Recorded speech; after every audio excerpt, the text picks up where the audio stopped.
Hello, everybody. It's me, Eric Carter-Landin, host of True Consequences. Happy to be here again for another Get Vocal stream. I am getting more used to this. I'm not super excited about being on camera, but I am getting used to it, so that's good. Couple of announcements before we get into the stream today. So I'm starting a new podcast. It is launching on Father's Day, June 21st. It's called Dos Spookeños. It's all about paranormal and aliens and weird ass shit in New Mexico. And it's going to be co-ghosted with my friend Alex, who has been on several episodes of True Consequences. And he's got a voice that I'm super jealous of. So excited to start that. And the first case is going to be a huge one. And I'm really pumped. It'll also be the last episode of season 2 of True Consequences. So it'll be on both shows. And I think it's a nice way to introduce the new show.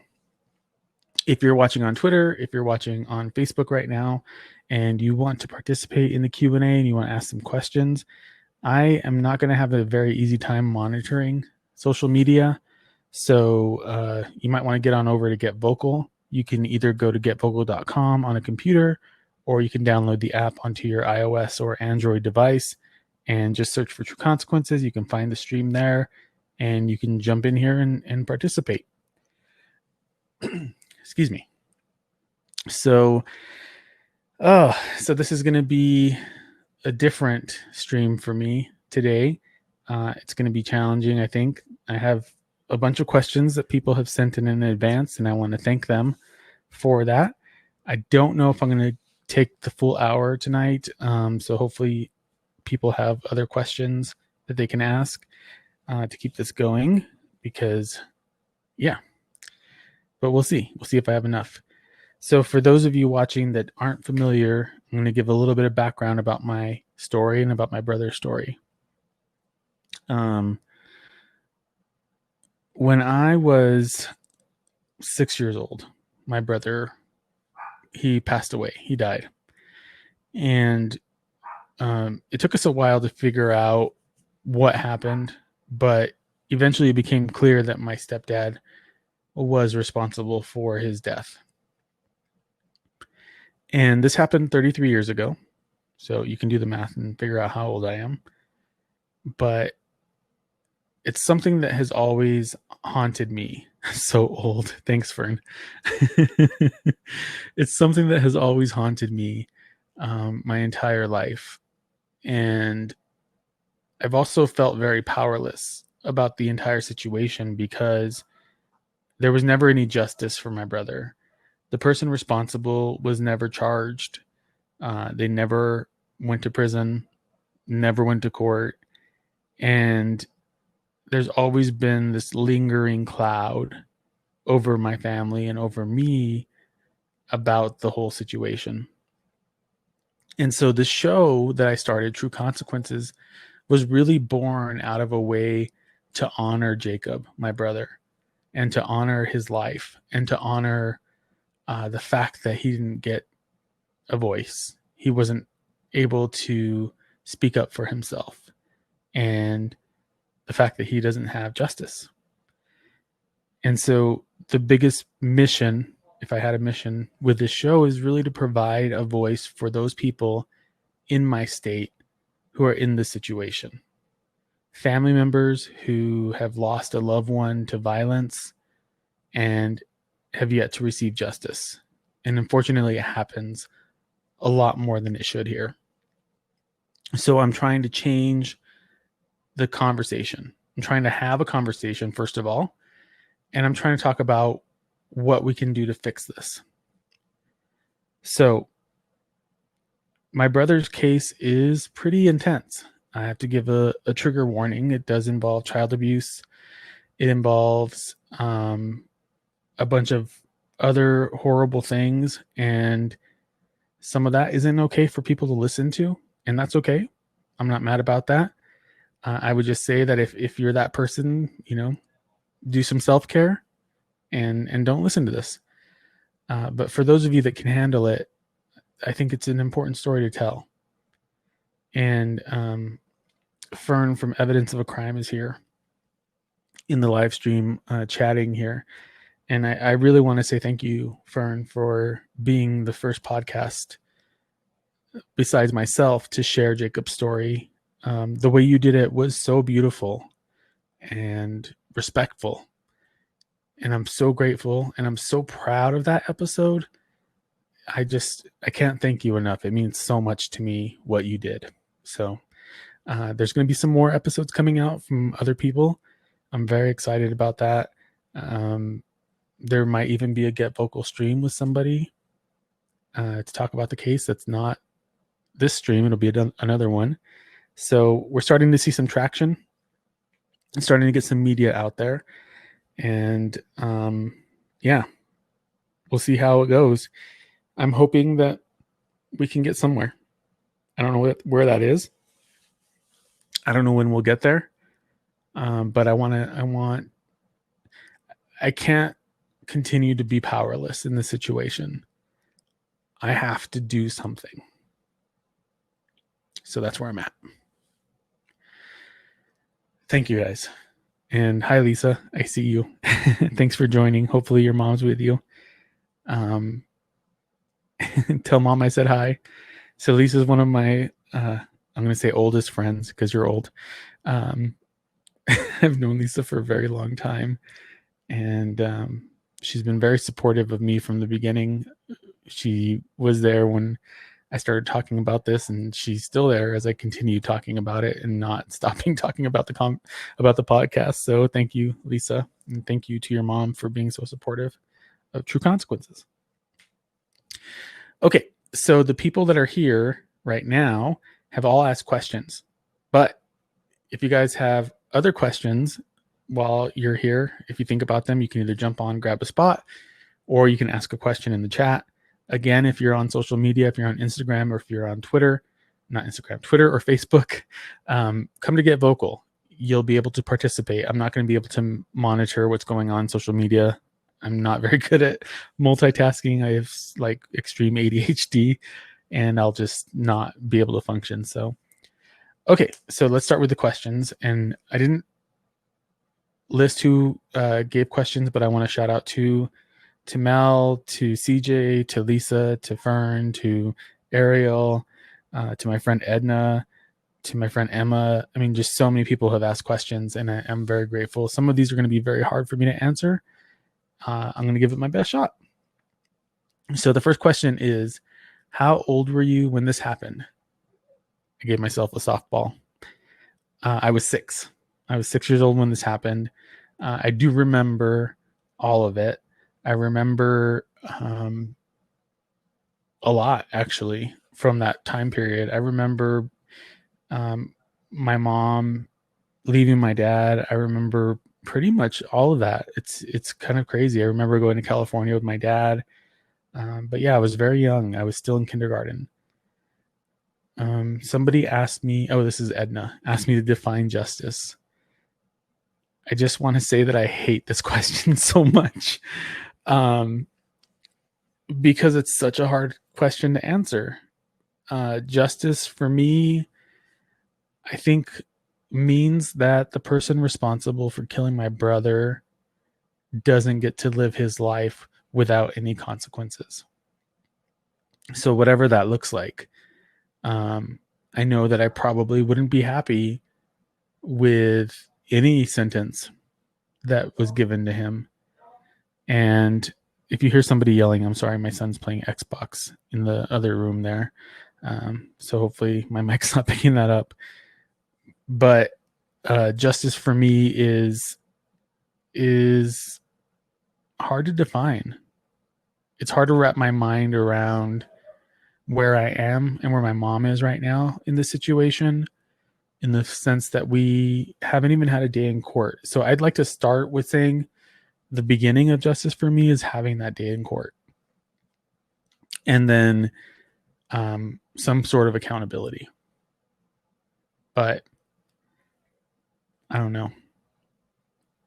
It's just, I try not to be so cynical, but it's really hard in this situation because of all that my family's gone through.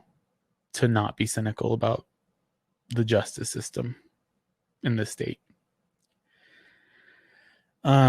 Somebody asked, how many times did the suspect change his story that you know of? So what's documented is at least 4 changes of story. I think there was more, and I think there continued to be more afterwards, but what the police documented were 4.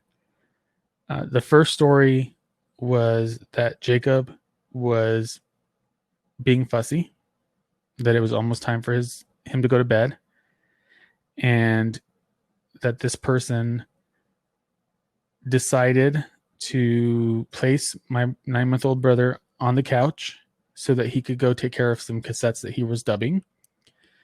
And as he did that, Jacob fell off the couch, and then he was unresponsive. The second story, or another story, was that Jacob he was lying on his back, the suspect was, and Jacob was kind of lying across his neck or something.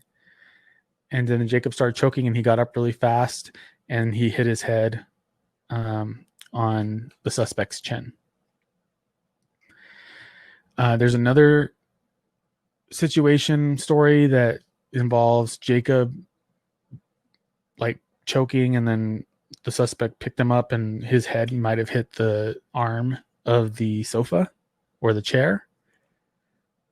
And I think there might have been another one. I don't remember it, but those were the 3 main ones. The one that I heard the most was throughout my life or throughout my time with this person was that he had fallen off the couch, hit his head on the coffee table, and then started to choke on his own vomit. So, I don't know about you guys, but if somebody, oh yes, that's right, Fern. The 4th was him throwing Jacob in the air and then not being able to catch him. Yeah, I think you're right about that, Fern. But I don't know. Super suspicious to me if your story changes that much and that often. And some of these stories were within the same week or even the same like couple of days. So it wasn't even like 3 months passed and then his story was this and his story was that. It was literally through the process of the initial investigation, his story changed multiple times.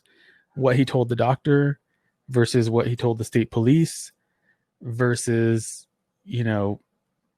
whatever. It was a different story every time.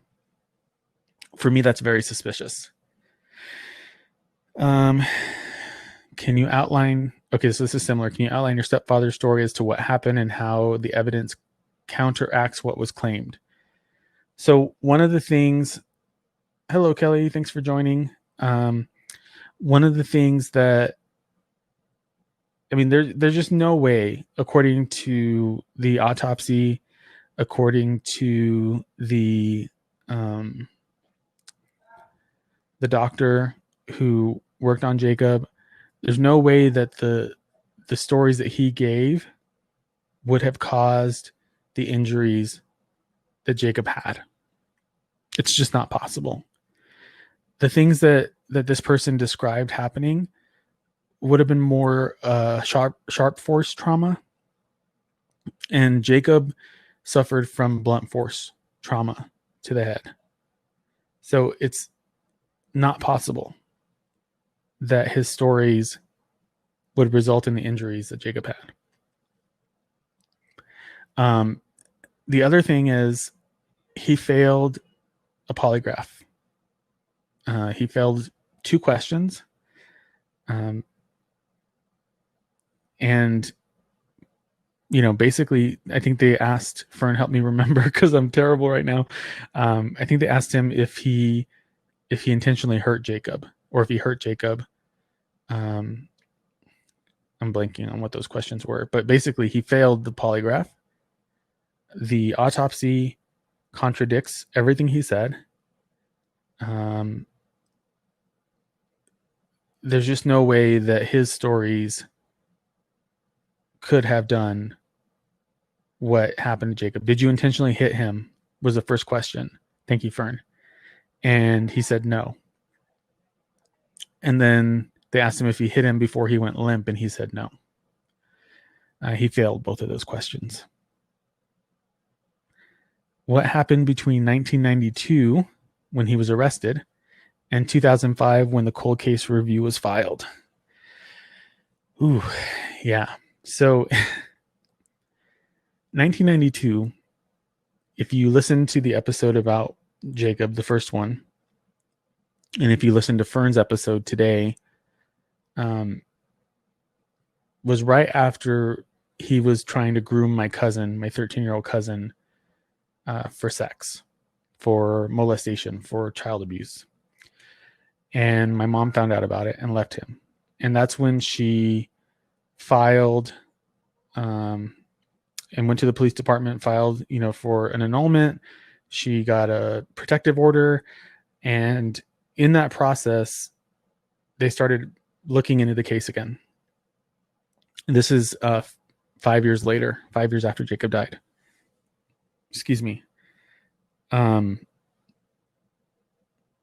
So from that point, he was arrested. He spent one night in jail, and he was released. And then he started to stalk my mom and I. And he would follow us all around town. He would come to my bedroom at night and knock on my window and say, "I'm going to fucking kill you." I used to sleep under my bed because I was so scared. We were in complete terror, and it was really a rough time in my life. So from that point,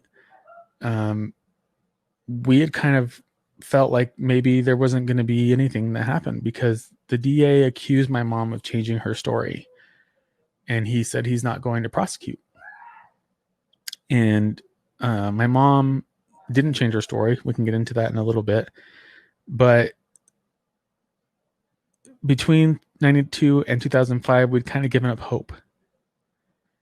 And then in 2005, my mom, because there was a lot of things that were happening in the state with regards to child abuse legislation and all this other stuff, and she was getting involved in that kind of lobbying, my mom decided to reach out to a cold case investigator at the state police and ask them to re-examine the case.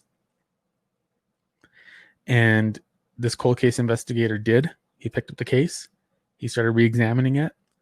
I think on part 2 of Jacob's story or part 3 of Jacob's story on my show, I read from his synopsis, and I'll just summarize it for you. But he basically said that there's no way that Jacob's death was a result of the 4 stories that this person told. It happened one way, and it's very clear what that was. Whether it was negligently caused or intentionally caused, this person was responsible. And he said that he felt there was sufficient evidence and sufficient cause to pursue a conviction against him. So he reached out to the DA and he said, "Hey, I looked at this case. It's very clear to me this guy did it. Would you press charges against him?" The DA said no. He would not press charges because the statute of limitations would prevent him from doing so. And because there was not enough evidence. And that was basically it. So the DA is lying. I think so, Mel. I do. I really feel that was a huge shock, because here on one hand we have this cold case investigator from the state police saying, "No, this is obvious to me based on the evidence, based on everything, that this guy is responsible." And then the DA is like, "No, sorry." And I also don't understand, and I haven't been able to get clarity. I'm waiting to have another conversation with my friend Edna about the statute of limitations thing, because it's my understanding that there's no statute of limitations of murder. Now, I know that the state will not charge him with first-degree murder, mostly because the burden of proof on that specific charge is so high that you have to not only prove that he planned it out and thought about it, but you also have to prove that he knew about the consequences of that decision and weighed them in his mind. And then with that weighing of consequences, decided, no, I'm going to go ahead and do it anyway. And as you can imagine, that's pretty much impossible to prove somebody's state of mind in that situation. So even if it's child abuse resulting in death, even if it's child abuse resulting in death negligently charged or negligently caused, I don't know that there's a statute of limitations on that. I could be wrong. If there's any attorneys in New Mexico listening, please come and educate me, because I can't see how there can be a statute of limitations on murdering a 9-month-old baby, negligent or not. So that's that. How do you find the strength to fight when reliving the grief and trauma? It must be so exhausting. Yeah, that's an understatement. You know, I think that fighting is healing for me, because for me, I think it's almost more exhausting to do nothing and just feel that dread. I don't know if that makes any sense to anybody, but I don't really feel like I have a choice other than to fight. There's really nothing else. There's no other option in my mind. Reliving everything is hard, but I will tell you that interviewing my mom was probably one of the most cathartic experiences of my life. Mostly because I spent my entire life not being able to talk about this. And in my family's homes, we weren't allowed to mention Jacob's name. So to be able to have an open and honest conversation with my mom about everything was very healing. So reliving it really isn't the problem for me. I think the most exhausting part of this is the inaction, what's not happening. That's what wears me out. That's what makes me tired. But that's also what pushes me to keep fighting. So I'm going to get some water because I'm losing my voice. Hold on a second, guys. Sorry. There's some ASMR for you. You can hear me drinking water. Okay, this is from my friend Lisa. You don't mention your father much. What have been his reactions over the years? Did he treat you any different after Jacob's death? I'm laughing at Fern's comment, you guys. I'm not laughing at Lisa's question. Did he treat you any different after Jacob's death? And was he at all supportive? My dad. There's a joke in my family. It's kind of a morbid joke, but for Father's Day, I always get my mom something, because she was both of those people in my life. Jacob's death affected my dad in ways that I can only speculate about. But I can tell you that after Jacob died, my dad made a promise to me that he was going to see me. He was going to call me for my birthday. He was going to buy me a bike. He was going to take me to Disneyland, all this stuff, after Jacob's funeral. And so I remember my birthday waiting for my dad to call or write or anything. And that was probably the last time I saw my dad until I was about 15. So I never heard from him. I didn't talk to him. He just disappeared. And so he was not supportive, Lisa, at all. He was not really a part of my life at all, which is why I don't really talk about him, because there's not much to say. He left. Somebody asked if I can forgive my mom. I don't hold any resentment or animosity towards my mom at all. I forgave her a long time ago. I love my mom. I know that she was in an impossible situation and she had to make impossible choices. And I wouldn't wish that on anybody. So, yeah, I forgave her a long time ago. There's nothing to forgive. She was a victim in this situation, just like my brother and just like me and everybody else who's victimized by this horrible monster. Can you forgive yourself? Thanks, Edna. I don't know. Maybe I can. Maybe one day. Should I be worried that everybody's leaving? Okay. How do you find the strength to fight when reliving grief and trauma? I kind of talked about that already. Forgive yourself for what? Wow, even more people left. Cool. I'm scaring everyone away.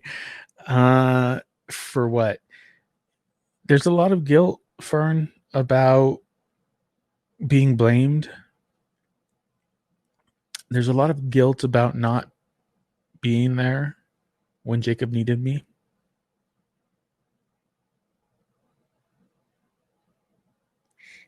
Yeah. So maybe.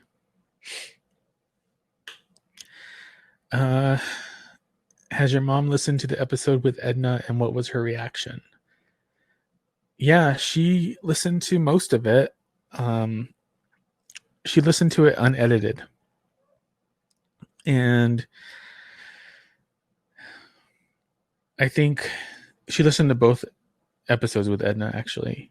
And the first one, I think, was a little bit more positive and hopeful. And then the second one was a little bit deflating. And I think we both kind of went through that together. And her reaction at first was, cool, let's take care of this. Let's press charges, whatever we need to do. And then after the second part with Edna, we both agreed that we were going to start dealing with the Attorney General right away. So I guess her response was similar to mine, a little bit of a roller coaster, up and down. Have you contacted the Attorney General's office yet? And if so, any updates? So, good question. I have not written a letter to the Attorney General's office yet, but I have started a petition to ask the Attorney General to look into the case. And right now, I think there's about 360 some odd signatures. If you want to sign it, I would really appreciate it if you did. And I would appreciate it if you would share it as well. You can find it on all of my social. It's everywhere. Excuse me. So my idea was that I would thank you, Fern. She posted the petition in the comments there. So if you haven't signed it, please do so. Please share it. It's on change.org. And I want to go to the Attorney General with as much support behind us as possible. So the petition actually came from a conversation I had with my friend Fern from Evidence of a Crime. She wanted to have some kind of action for people to take about this case. So I created the petition. So my plan is, once I get, 1,000 signatures or more, to write the letter to the Attorney General and attach the petition to it to show all the support that's behind us. And hopefully he'll listen, and hopefully he'll do something about it. it's really going to be up to him at this point because the DA has completely washed his hands of all of it.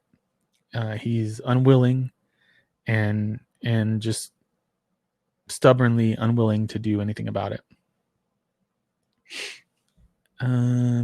Oh, Lisa, why there's no statute of limitations for first degree murder, 6 years for second degree, based on a quick Google. Yeah.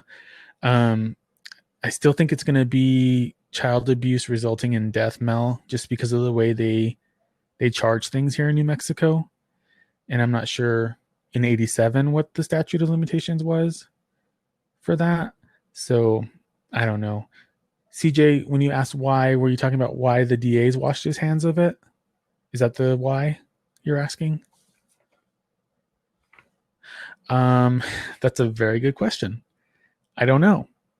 I don't know why the DA is refusing to do anything. The first DA that was there when my mom was starting to pursue this accused her of changing her story. And that part was very frustrating for both of us because my mom's story didn't change.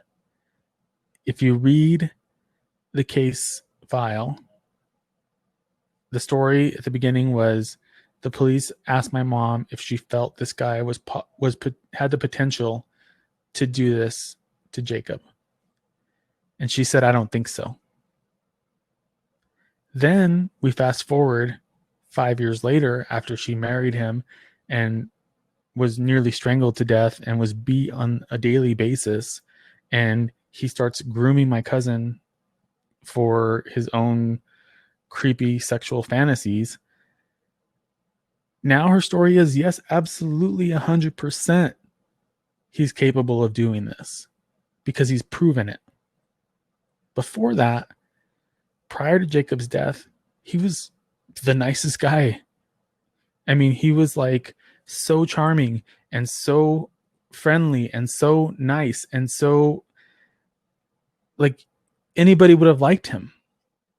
So of course she didn't think it was possible that he could do that. She had the same story days after to Furnace saying she told them about her suspicions. And yeah, so that was the other thing is my brother was so frightened of my stepdad. But she didn't change her story. Her story was, number one, I don't think he's capable of it. 5 years later, 100% he's capable of it. Yeah, CJ Scott Peterson was also very charming. Yeah. And so he was a typical narcissistic, abusive personality. He love bombed us. We had all kinds of great fun. He was a great guy to be around. And then the switch flipped. And he was a completely different person. He was a monster. Lisa, did you ever take the ACEs test? And if so, can you share your experience and results? Okay, so Edna's the one that told me about ACEs. And if you haven't heard of it, you should go take it. It's a test that talks about childhood trauma. And there's 10 questions. It takes about 5 minutes. They're yes or no questions. It's very easy to take. So I scored, the higher you score, the more traumatic your childhood was, and the more likely you are to suffer adverse experiences as an adult. And I got an 8 out of 10. And anything between 7 to 10 is considered very high. The experience was not really enlightening for me, I guess. I mean, I kind of figured that was going to be the case. I figured that I would score very high considering everything that I went through.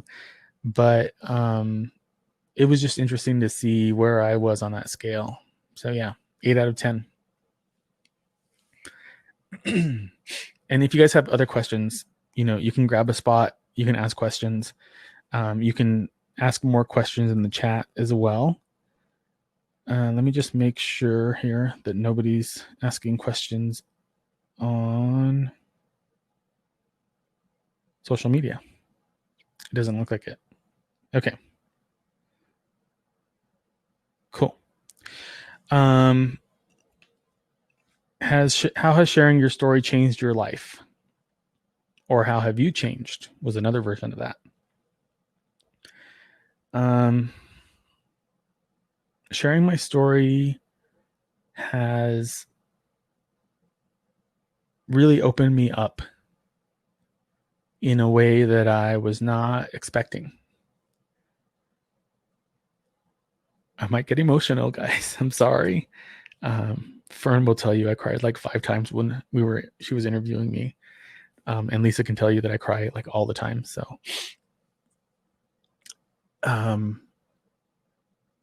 I spent a lot of my life completely closed off to everybody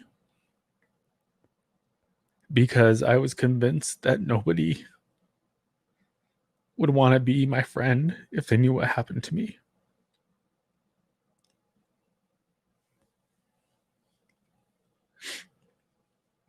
So I didn't share that side of my life with anybody, unless it was very close to them already. And I felt like they didn't have a chance of getting away. So this has opened me up in a way that I wasn't expecting. It's softened me a lot. It's helped me to deal with a lot of this pain that's been there forever and to face it. It's given me a strength that I didn't know I had. And it's given me a desire to fight for justice, not just for my family, but for everybody that needs it. And I'm going to keep going. So it has dramatically changed my life. This is the most horrible thing that's ever happened to me, but it's also the most amazing thing because I've been able to grow and learn and continue to improve who I am. And I think the best part is that my son never has to live in a world like the world I had to live in. He never has to face any of the stuff that I had to deal with. And that is the best gift that I can give him. So, whew, you guys asked tough questions. I was worried I was not going to have enough questions for the time, but I'm not even on the second page yet. Okay, here's another question. Is there anything the person responsible for Jacob's death could say to give you and your family peace?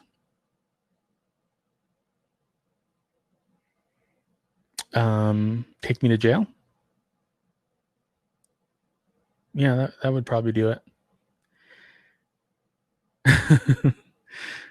Yeah. I don't know that there's anything else that he could say that would make a difference. I don't really care what he has to say. So if he's watching, confess, turn yourself in. That would give me peace. Pretty sure he doesn't give a shit about my peace, though. What do you feel has been the biggest setback or issue as to why charges haven't been pursued? That is a loaded question. What I feel, I don't know if what I feel is real. I don't know if what I feel is the right answer, but what I feel is that this person had a lot of friends in the police and in the DA's office. And I think that held up a lot of what happened. The fact that my mom called the cops on him multiple times, he was never arrested. They never believed her. The fact that he has no record is a red flag to me because I was talking to Fern about it. Somebody like that doesn't just change who they are. Laura said it seems like his own family seemed to know, right? Yeah. His own family was aware of his nature. That's correct, Laura. So he has no record. For somebody like that to do what he's done to my family, I guarantee you he did it to other people over the last 33 years. There's no way that he just stopped. So that tells me that there's something else happening. because there's no way that he could have gone unnoticed this long, unless there's somebody helping him out, or more than one person helping him out. So, and then the other piece is just incompetence followed by really crappy laws that we have here. This state does a horrible job of taking care of kids who are abused. And you see it over and over and over again. And even if you're not from here, you probably heard about Victoria Martins, and you probably heard about Omari Varela, and you probably heard about baby Brianna, and you've probably heard about all of these other cases, one after the other, of kids being abused and murdered, and little to nothing happens to the people that are responsible. And it drives me nuts. Are you aware of any ex-partners he may have had who you could speak to, who could possibly help you build a case, or is that not even an option? I'm not aware of who he dated, honestly. And my mom might be. I think it's worth looking into, Fern. It's a good question. Okay. The investigators and the medical examiners both concluded this individual was responsible and Jacob was murdered. Correct. Do you have any insight or opinion as to why the DA's officers refused to press charges? $1 million question. I'm not going to, it's the same thing that I've said over and over again, so I'm going to leave that there. There's no statute of limitations on murder. A simple Google search will show you this. What is your opinion on the fact that the DA is using a statute of limitations and lack of evidence to not get justice for your brother? I think it's a cop-out. I think that probably the DA's office has some mud on their face right now, and they don't like being called out for it. So give me the exact statute. If you're going to cite statute of limitations, then give me the statute. What is it? What's the statute? Why was that not listed in the letter? So true for every DA office in America. The truth doesn't matter. Exactly. Where's the proof? So if you're going to cite a statute of limitations issue, what's the statute? What is it? Tell me. I deserve to know. Lack of evidence. Sorry. Not correct. Failed lie detector test. Confession. Medical examiner report. Everything is there, as well as eyewitness accounts. So I just think it's a cop-out. Honestly, I think it's a cop-out. It is Catherine. Hi, Catherine.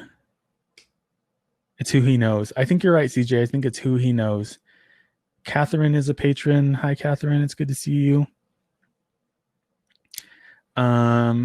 If you have any questions, you can grab a spot or you can type it in the chat. Feel free. I'm happy to answer any of your questions real time as well. Speedy trial issue. Fern brought up a speedy trial issue. Yeah, so that was the other thing that the DA cited was the speedy trial issue. And I'm pretty sure that doesn't apply because he was not charged. Speedy trial, once you're charged, you're guaranteed a speedy trial in New Mexico. He wasn't charged. So that's not an issue either. It just seems like they don't want to charge him.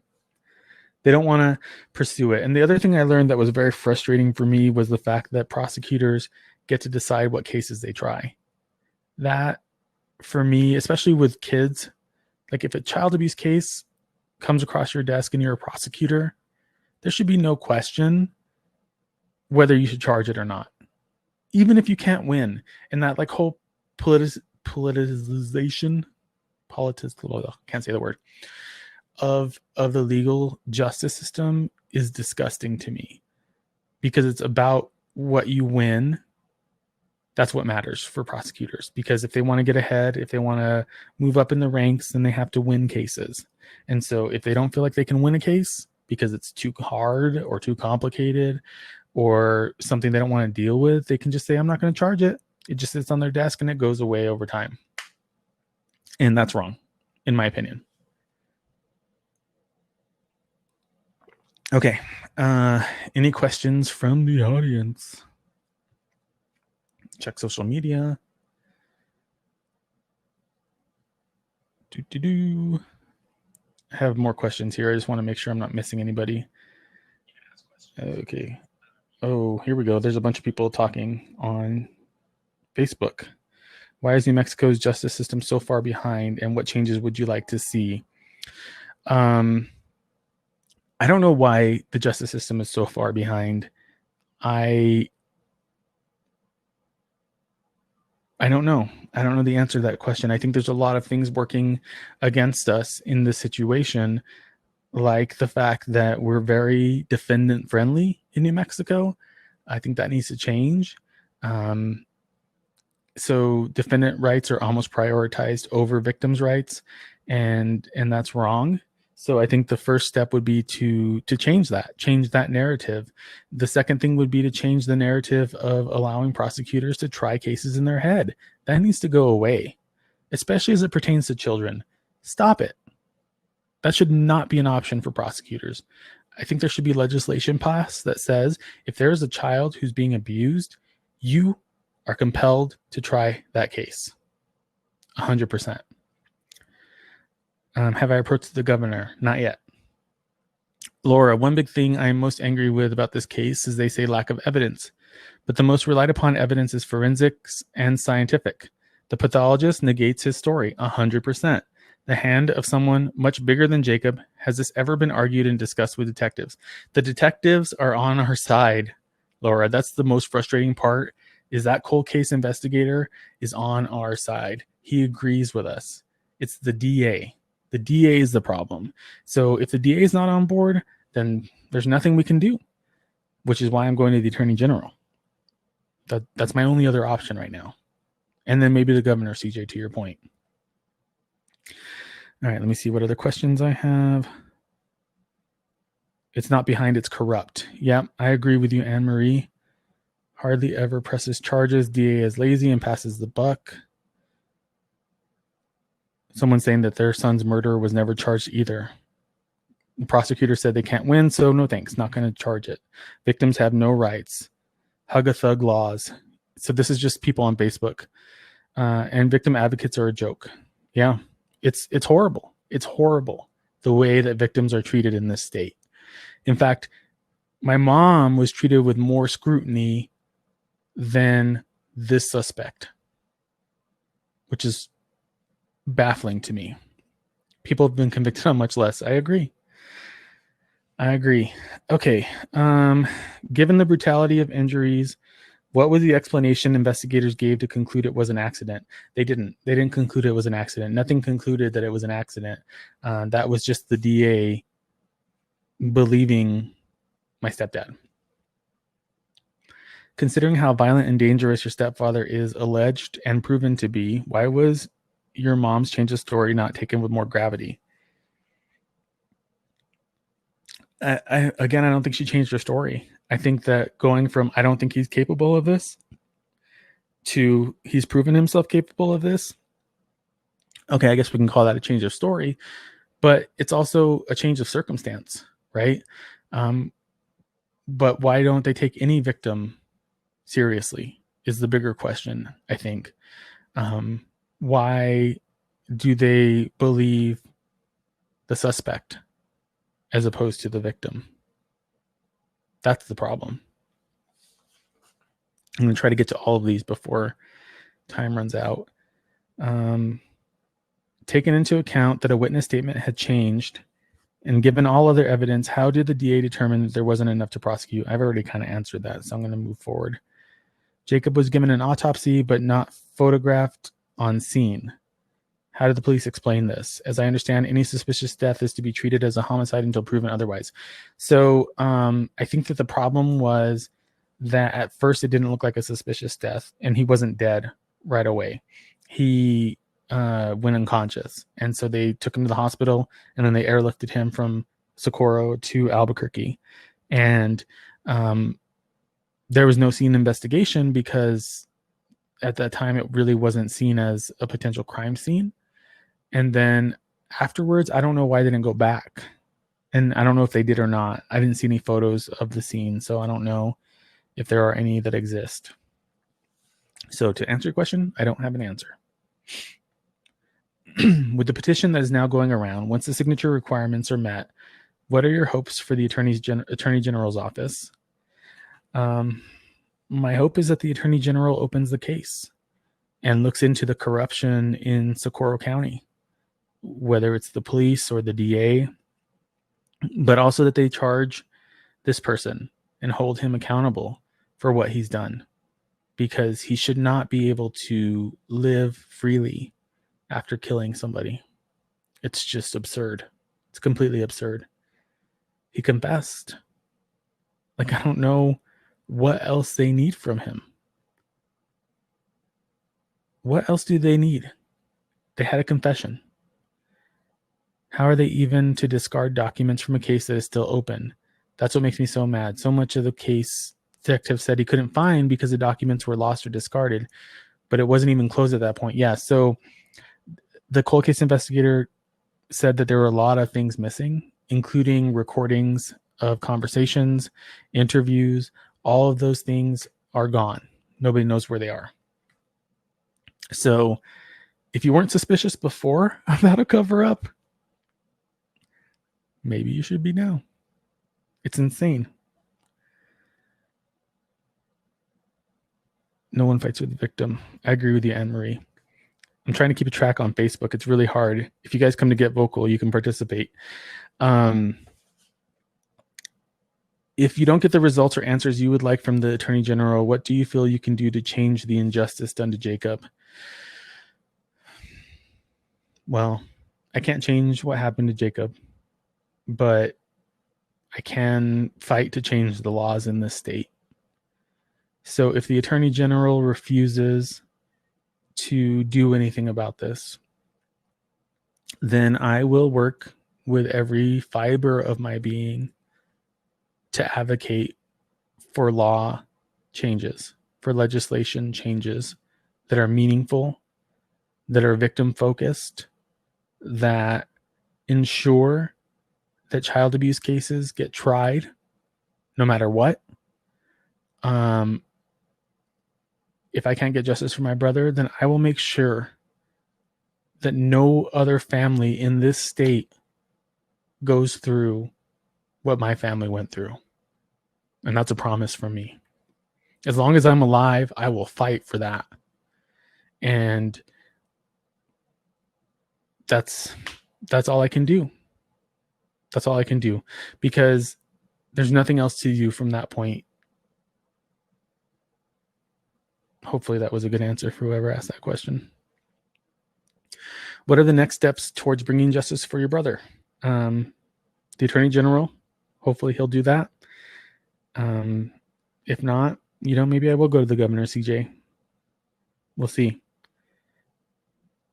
If you could talk to Jacob today, what would you want him to know?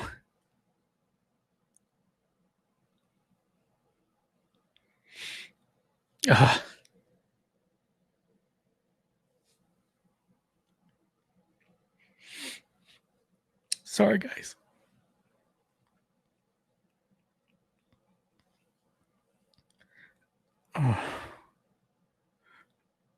That's a tough question.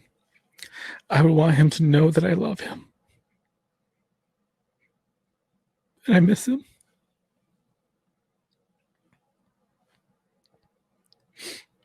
And that I'm never going to give up for him. Ever. I'm sorry. I hate crying on video. Do you think a change in government would help? I don't know. I think a change in laws first. Thank you, Sarah. That was a tough question to answer. I think a change in laws is where it needs to start. And then a change in how we treat victims in this state. It's completely backwards. How does your mom feel about her story being told so publicly? I think that my mom I think she has mixed feelings about it. She supports this process 100%. I'll say that. She does. She supports me, and she supports the fight that I'm I'm endeavoring on. But it's hard. It's hard for all of us to be so public about this because it is such a personal, private thing that happened to us. But I think my mom's with me in the thought that if we don't talk about it, if victims don't talk about what happened to them, then people won't know what's going on. Because if I don't tell my story, then nobody else knows what happened to Jacob. Because nobody's going to tell that story for me unless I do it first. So my mom, I believe, is there with me in that thought that like we have to do this, even if it's uncomfortable for us, even if it's risky, even if it causes problems, whatever, like we have to do that. We have to fight, because if we're not going to fight for ourselves, then nobody's going to fight for us. So that's kind of where we're at. It's not the governor, it's the DA and the cops. Yeah, I think it's a mix of everybody. Everybody's a mess in New Mexico. Couple more questions and then we'll wrap it up. So from the time your brother was murdered to now, do you feel the laws have changed in small towns even to protect children more? No, I don't. I don't feel they've changed enough. They probably have changed in ways, but it's not enough. It's not enough. You can't. We're letting our children down in this state. We continue to let our children down in this state over and over and over and over. And what little effort has been made is not enough. There needs to be more. So, and as long as people can get away with murder, and as long as people can get away with child abuse, I'll continue to say that it's not enough. Okay, last written question, and then if anybody else has questions, I'll answer those before we wrap up. Through all of this with your brother, have you had any negative feedback from anywhere? Not yet, but I'm sure it's coming. There was one negative comment on YouTube on one of the news stories that came out, and this person accused me of trying to get rich off of my, he said, stupid dead brother, which I stopped reading comments after that. But honestly, like, I'm not going to defend that, but I haven't made any money on this at all. I'm barely breaking even basically at this point. But it's not about money for me. It's about ensuring that people who don't have a voice get their ability to share their story. And I've created a platform for people that didn't exist in this state before to be able to tell their story. And I'm really proud of that. I'm really proud of that. Are you and your mother safe? Maybe. If this becomes even bigger. Oh, thank you, Lokesh. That's really sweet. If this becomes even bigger, are you guys scared of blowback from the man in question? I don't think we're afraid, Laura. I mean, what can he do that's worse than what he's already done? I don't know. I have to be strong. I have to be brave. I have to fight. I'm not scared. I'm not scared. Okay. Any other questions? He's a coward that only likes to hurt people who can't defend themselves. Well said. God, I hope you heard that. Oh, thank you, Jackie Jean. That's really sweet. Okay, guys. 1 minute left. Thank you, Patty, for joining. Thank you, Kat. Thank you, everybody who was here. This is the biggest turnout I've had on Get Vocal. I'm so happy that you guys hung out with me and dealt with me crying. I know it was probably not comfortable for you. It definitely wasn't comfortable for me. But go follow me on Facebook, Twitter, Instagram. Catch up on all the episodes of True Consequences, and look out for those Spookenos. It's coming out soon. Mel, thank you so much. That's really sweet. Tanya, thank you. Thank you, guys. Thank you for everyone who asked questions. I love you all. You're amazing. I couldn't have done this without all of you.